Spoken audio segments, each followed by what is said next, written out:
Mirë, si shteksuam edhe në hyrje të këtij edicioni Shqipëria është përfshirë prej orëve të para të natës nga kushte atmosferike të paqëndrueshme. Për të mësuar shumë detaje, do të lidhemi me dy nga zonat problematike në Shqipëri, pikërisht në Durrës me kolegen Elitiona Doko dhe në Vlorë me kolegun e A2CNN Edi Ruçi. Elitiona, të përshëndes, raportoj për përmbytje në disa zona të Durrësit, më saktësisht në Manz dhe Hamallas, me shumë banesa ku ka prezencë të ujit. Si paraqitet situata në këto momente? Të përshëndes Andi, në fakt kjo pasdite fatmirësisht ka qenë më e qetë krahasuar me mëngjesin dhe nisjen e orëve të para të ditës, kur reshjet kanë qenë prezent me intensitet të lartë, duke shkaktuar edhe problematika në disa prej zonave, konkretisht në njësinë administrative të Sukthit dhe atë të Ishmit, dhe konkretisht edhe në zonën e Hamallajt, në zonën e Perlatit, por edhe disi edhe në Vardadh. Ka qenë një situatë fakt që ne kemi monitoruar orë pas ore përgjatë gjithë paraditës së sotme, ku janë disa banesa që janë përfshirë nga uji që ka vërshuar në ambientet e tyre të brendshme, dhe më konkretisht Bashkia e Durrësit ka bërë dhe një pasqyrim të situatës këtë pasdite, duke theksuar se janë rreth 45 banesa të përfshira nga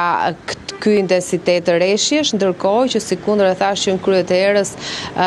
aktualisht ka një qetësim të situatës për shkak të pushimit të reshjeve të shiut, gjithsesi orët në vijim sigurisht janë vendimtare për të parë se çfarë do të ndodh në rast se intensiteti i reshjeve do të rikthehet, që rrezikon sigurisht edhe dy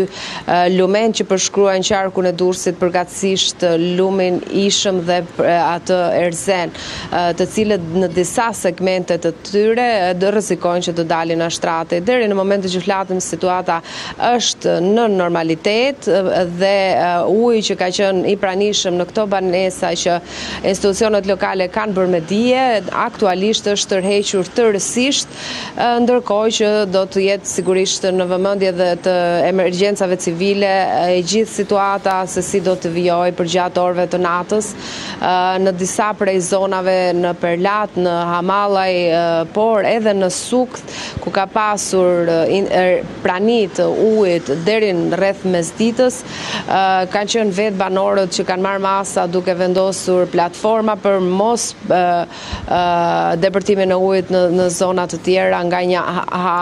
hallk në tjetrën para një sipërfaqe tjetër dhe duke mbrojtur pronat e tyre. Gjithsesi do të shohim hap pas hapi dhe zhvillimet, por sigurisht edhe prezencën e reshjeve të shiut që aktualisht dhe sikundër e theksova që prej mesditës nuk janë më prezente të paktën në rajonin e Durrësit. Qartë, Elitiona, po me qytetin si jemi, pasi kur ka pasur reshje herë tjera, gjithmonë Durrësi është futur te qytete problematike.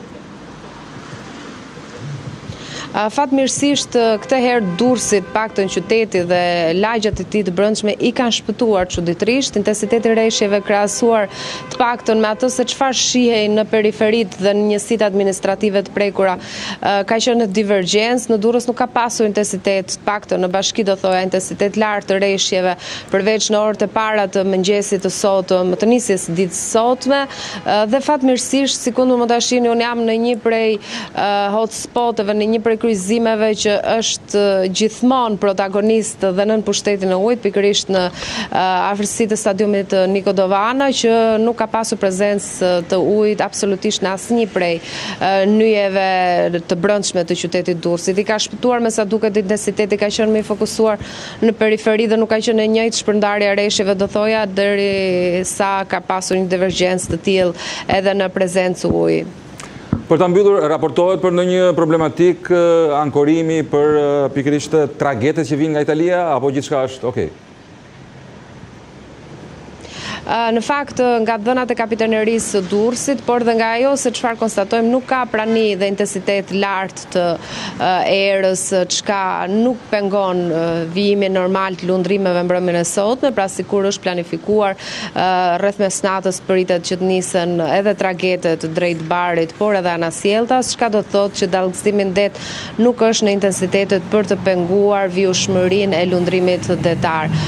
Është një situatë disi më e qetë do thoja unë, por që nuk ndikon në pjesën e lundrimit detar, të paktën për tragetet, dhe sigurisht dallgëzimi në det duket se është